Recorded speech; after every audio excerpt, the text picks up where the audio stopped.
I don't know what, the average person remembers about, their siblings growing up, but I have very, very vivid memories sitting in my sister's room playing the Genesis. I remember having very vivid memories sitting in my sister's room playing the Genesis and her screaming. And it's not like it was pretty much an everyday occurrence, but the thing is, like when my sister screams, it's not like the average person scream. Like I mentioned before, she speaks normally higher than the average person, like decibel wise. The decibel level is much higher than the average person. But my memories are of my sister screaming so loudly that the table shook, the bed shook, the bureau shook, the windows shook. I always expected that during my childhood, I would be up there one day and she would yell so loud and just hit that perfect note to shatter the windows. I thought that was definitely going to be a story I'd be able to tell. And unfortunately, that has not happened yet. When someone meets my family, they inevitably ask, "How are you, you?" Why is that, you ask? Have I got a story for you? So one thing you have to really understand about my sister screaming is that usually when she's screaming, it's not something a normal person would be screaming about. It's not like before when I said, oh, if I get stung by a bee, I'm probably going to be like, ah, fuck. No, no, no. She screams about the weirdest stuff that normal people shouldn't be screaming about.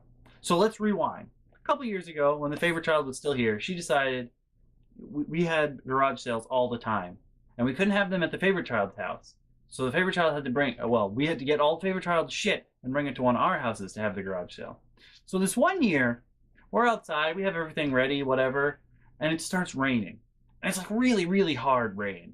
And we have a radio on outside. I don't know why I did the phone for a radio, but whatever. So we have a radio on outside, and the radio's like, there's a hurricane warning for your area. And we're like, oh shit, what are we gonna do? We have all this shit outside. So we start like furiously trying to get it back. We're tying things down and whatever. And we had like a tent, like not like a camping tent. We had like one of those tents that they have at like outdoor events, like carnivals and stuff, where you put like everything under it and whatever. And so the wind is blowing like I'm talking like gale force winds. Like this is a hurricane warning. That's what it is, which is weird because we're in New York, but whatever. Or maybe it was a tornado warning. Tornado warnings are a lot more common. I don't remember. But I remember it was pouring as well. And the wind is blowing really, really hard. And the tent starts to fly away.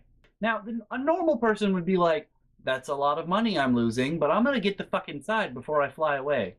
Not my sister. One of the tent poles comes loose from the ground. So the tent is like flying. It was like a pretty wide one. Like it's wider than my bedroom, the area it covers. So one tent pole is flying away. The others are bolted down securely, but one tent pole is flying away. And instead of, being like a normal human, like, oh shit, why don't we, tie down the other tent poles, like make sure that they don't move? Or fuck it, that tent's going away. No, no, no. My sister's first reaction is to take a running start. I'm talking like top speed. Now, when I say it was blowing away, I mean this tent pole that's supposed to be dug into the ground was flying. Like, it was way off the ground. And my sister's reaction is to run at it full speed. Full speed. She's booking it. She's running at it. She leaps up, grabs the bottom of the pole, and hangs off of it. And it's not like, oh, she's going to pull it down. No, she's in the air. She's flying away with this tent pole. And she's furiously trying to bring it down, and she's screaming. And it's not like she's screaming like, oh, shit. Oh, shit, I'm flying. What the fuck, weather? No, no, no. What she screams, this is legitimately what my sister screams as she's about to fly away. Satan! Leave this place! And she has these two, like, wonderful, amazing old friends. And by old friends, I mean they're like 90 years old. And they're, like, holding on to things so they don't, like, get knocked over or whatever. And they turn to me, and they both have, like, perfect, like, she's known them for years. They both have, like, very quizzical faces on, and they turn to me really calmly, and they're like, does she get like this often? And I'm like, what? How have you, what? They're like, we've never seen her like this. What? What? That's like her default setting. Crazy as a motherfucker. Like, that's her default setting. I don't understand how anyone who's ever been in her presence has not noticed this. And in case any of you guys were wondering, it's not like that's the only time she screams about Satan. Satan now lives in her cell phone. In case you were wondering. She has a friend that constantly texts her all the time because she doesn't have a real job anymore. And she's like, can you come hang out? And instead of being like, no, fuck you, stop calling me, it's, Satan, why are you tormenting me? So there's that about my sister. And that's one thing you should know. She screams a lot. Yeah. So the other very important fact about my sister is that she has a dog. And now, I mean, from the data that I've given you so far, you can probably extrapolate that you should feel bad for this dog, that's her owner. But it's even weirder because the dog is a rescue dog, which is great. I'm all for that. I love people who, I love, people reaching out to dogs that have been abused or whatever, and, they need a loving home. Except that probably this dog, especially in particular, should not have gone to my sister because the dog was already crazy. Now she has a crazy owner, and that just makes everything worse. Everything. The first thing that's weird about this dog is that, I mean, I can understand, like, when you have like a puppy and they get scared that you're not coming home, like when you leave to go out to get groceries or whatever, they act like it's the end of the world. This puppy, when we first got her, which is not really a puppy, but you know what I mean. All dogs are puppies to me.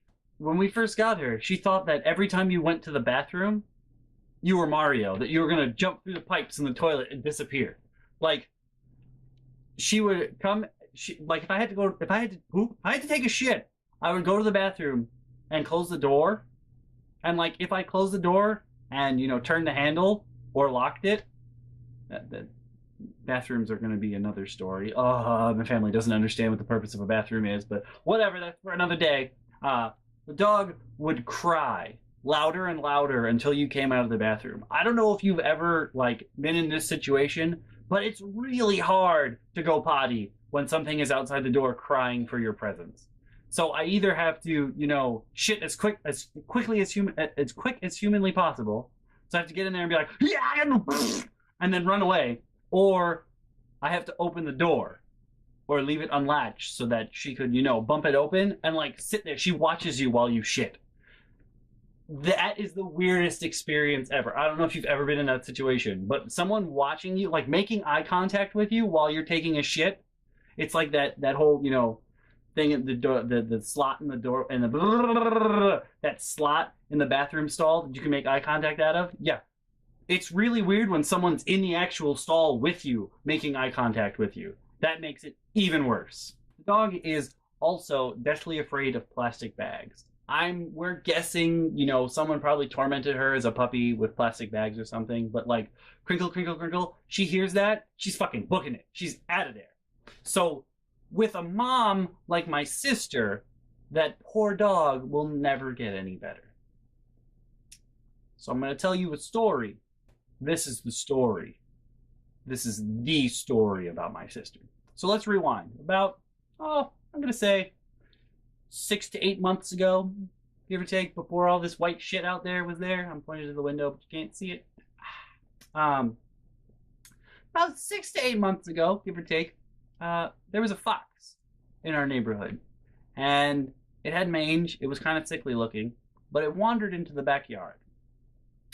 And Joy, my sister's dog, being a dog, wants to protect the family, that kind of stuff, attacked it.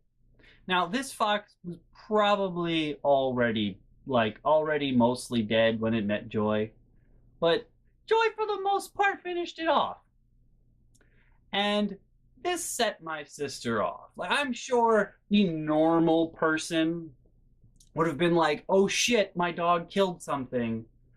Oh shit, we gotta take it to the vet and whatever. Oh my god, oh yeah, but no, my sister took this to a whole nother level. I don't know if you've ever seen a cartoon when somebody runs in a circle around a building and you hear I thought that that wasn't a thing that occurred in reality until that day. So my sister and my mom are freaking out. My sister's screaming. My mom goes next door because she doesn't want to deal with this right now because my sister's screaming. And my sister's looking for my mom. She doesn't know she's gone next door. So instead, my sister runs around the house in a circle, screaming, looking for mom. And I'm not talking about like, ma. No. It's just blood-curdling scream. There's no like word, there's no intent behind it. It's just screaming. So she's like, ah! For at least 5 to 10 minutes. And I mean, we have a pretty sizable house. She should have been tired from that. Just run around, especially holding a note that long. Pretty impressive on her part. But it gets much worse. So my sister's like, my dog's a murderer, and mother won't even console me. And the two of them, they're like digging a grave for the fox or whatever. They're like getting it up. My sister's like, there's blood everywhere. I did not see a drop of blood, but I mean, I saw a little bit of blood on Joy's face. So I mean, there's that. But it wasn't like, my sister was describing that there was just like gallons and gallons of blood, like we were playing a video game. And I feel like that's not the normal human reaction to things like this. I'm just going to put that out there. Fast forward, my mom comes back. They get the fox in a bag. They're going to take it to the vet to make sure it didn't have any weird diseases. They're going to take Joy to the vet too. So my sister, she gets in the car, right? She's still flipping a shit. She's still yelling, but she's got a lid on the yelling she's had a lid on the yelling for about 7 minutes, give or take. So what happens is some poor unfortunate jogger happens to be going past my house as she's trying to pull out with the dog and the dead fox in the car. And the guy, he sees that she's backing up and he stops because why would you want to get hit by a car? And so instead of being like a normal human and, waiting or, like sticking your head out the window and being like, you can go, it's fine. My sister instead rolls down the window, pokes her head out of it, looks this poor unfortunate jogger in the eye, make sure in your head this is what's happening. They lock eyes, right? He's probably thinking, oh, she's going to be like, you can go. No. They lock eyes. My sister opens her mouth. Words do not come out. Only, she's screaming out the window of her car at this guy that she's just made eye contact with. He fucking books it. He runs down the street. This man is terrified. This woman is obviously possessed by Satan. She yells about him enough. Probably is. And it's not like that's where it ends. She doesn't stop screaming. Even though the guy fucking booked it, there's no one there anymore. Her head is still out the window. She's still screaming. Ah! She pulls out, still screaming, drives down the road. There's like a hill in that direction, in the direction to her house. So she goes. You can still hear her. You could hear her all the way down the hill.